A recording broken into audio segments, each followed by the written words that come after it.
guddi yi ñu toll bu ñuy wax Sénégal bokk na ci pays africain yi gën a mag ci wàllum football. Pourtant son histoire en coupe du monde ne compte que quelques participations. waaye loolu teewut mu laissé empreinte am ci monde football bi yépp. lu ci mel ne exploit bi mu amaloon en 2002 wala retouram en 2018 ba ci confirmation bi nga xamante bi ne amal na ko en 2022 au Qatar.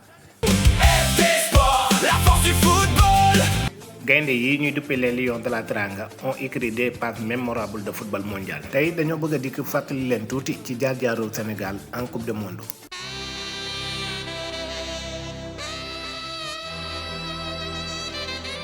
Avant 2002 le Sénégal n'a jamais participé à une coupe du monde. bi ñu duggee ci année 2000 yi nag lii di football Sénégal daf cee dox ay jéego yu gaaw. ginnaaw bi nga xamee ne dem nañ finalu coupe d'Afrique des nations en 2002 une génération talentueuse menée par des joueurs comme ku ci mel ne Aladji Diouf, Henri Camara wala sax capitaine bii di Aliou Cissé arrivé avec des grandes ambitions. ci jamono boobu ci ñi doon xool ci wàllum football bëri wutoon ñu mënoon a imaginer lii nar a xew.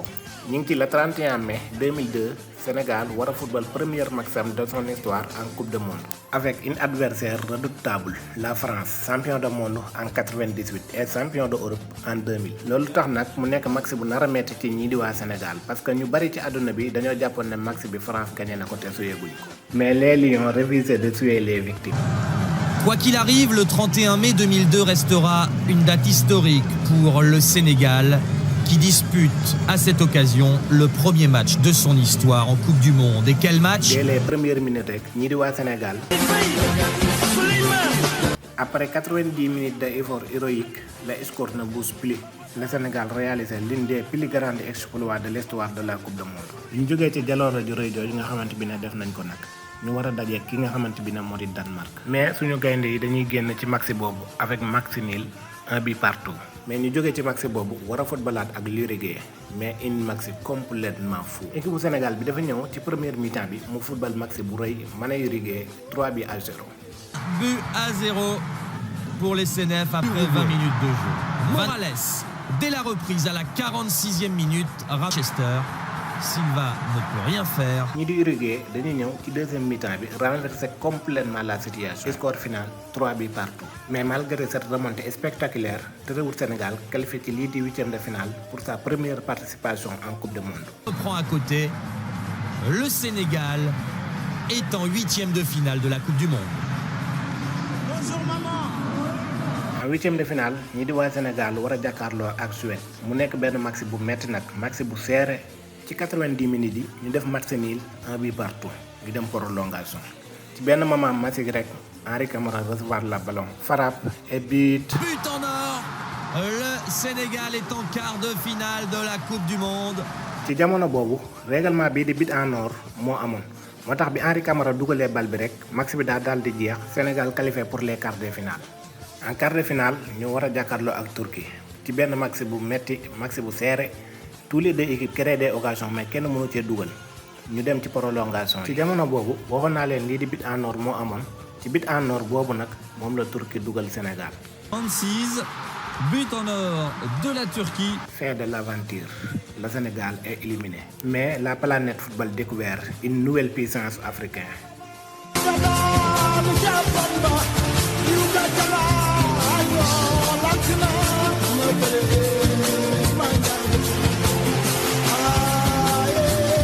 après bi ñu jógee ci exploit bi nga xam ne def nañ ko en 2002 les supporters sénégalais il faut attendre 16 longues années yoo xamante bi ne lii équipe nationale bu Sénégal de participer ci coupe du monde. mais plusieurs générations kenn ku nekk jaar na fi mais toujours ñuy rêver benn retour boo xamante bi ne moom la ñuy daw mais ba léegi mënaguñ koo am.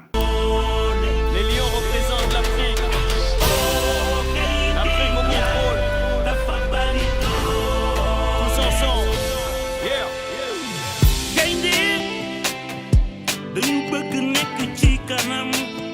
En 2018 Sénégal revenu enfin sur la scène mondiale. ci première match bi rek ñu war a jàkkaarloo ak ñii di waa Pologne ñu wone seen bopp bu baax a baax doon ñii di waa Pologne 2 buts à 1. deuxième match Sénégal war a football ak waa Japon. Voilà, Wagué le centre dans le paquet. Ballon mal dégagé et un essai. Ouais. Le contrôle, Nagatomo qui insiste et là ça va pouvoir être dangereux. C'est un goal. Le centre et il n'y a personne à la réception aussi. Le tir et c'est goal. De ses côtés, Osako qui remet dans le paquet.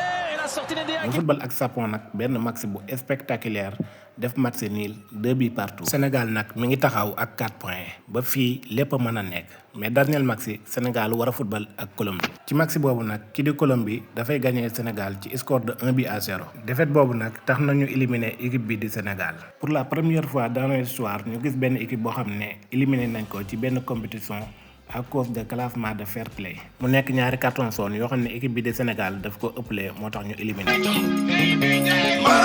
ma fas yéene ñaanal la nga tàmbaleek fa nga bëgg a yegg jàmbaar. dëgg la gaynde warul tiit moom du ragal jàmbaar. mais en 2022 rek Sénégal dafay demaat coupe du monde bi war a amee foofu ca Qatar mais avec une autre statut muy statut champion d'Afrique. cependant un énorme coup dur frappé la équipe. quelques jours avant le tournoi commencé rek staru Sénégal bii di Sadio Mané dafay dal di blessé. mu nekk nag benn xibaar bu naqari ci waa Sénégal ki yépp ak monde football bi yépp nag ñu bari amatuñu woon yaakaar ci coupe du monde boobu noonu jàpp ne coupe du monde boobu Sénégal wutatu fa dara. waaye loolu teewul équipe bi wane caractère bu mat sëkk ñu dikk football seen première match kii di Pays-Bas door leen ci score de 2-0. défaite boobu taxul équipe bi bàyyeeku benn yoon dañoo wëlbatiku daje ak pays de organisateur bi di Qatar door ko 3-1. troisième match ñu daje ak ñii di waa Équateur daal leen di door 2-1 daal di qualifié lii di huitième de finale. ci huitième de finale yooyu nag ñu war cee jàkkaarloo ak ñii di waa Angleterre mu nekkoon benn Angleterre bu diis nag. ndaxte yoroon na benn équipe bu diis bari ay star ñu mën cee lim ku ci mel ne kii di Harry Kane wala Bellingham ba ci kii di Rashford. malheureusement nag pour waa Sénégal parce que ñii di waa Angleterre dañ leen di dóor ci score de 3-0 mu nekk défaite boo xamante bi ne nag mooy jeexal parcours Sénégal ci coupe du monde 2022. mais défaite boobu terewul gaynde wone ne ñoom bokk nañ ci les meilleures nations africaines de football. mais l'histoire n'est pas terminée on est quelques jours rek de démarrage de coupe du monde bii nag ñuy ñaan yàlla na nekk suñu bos ñu jël ko.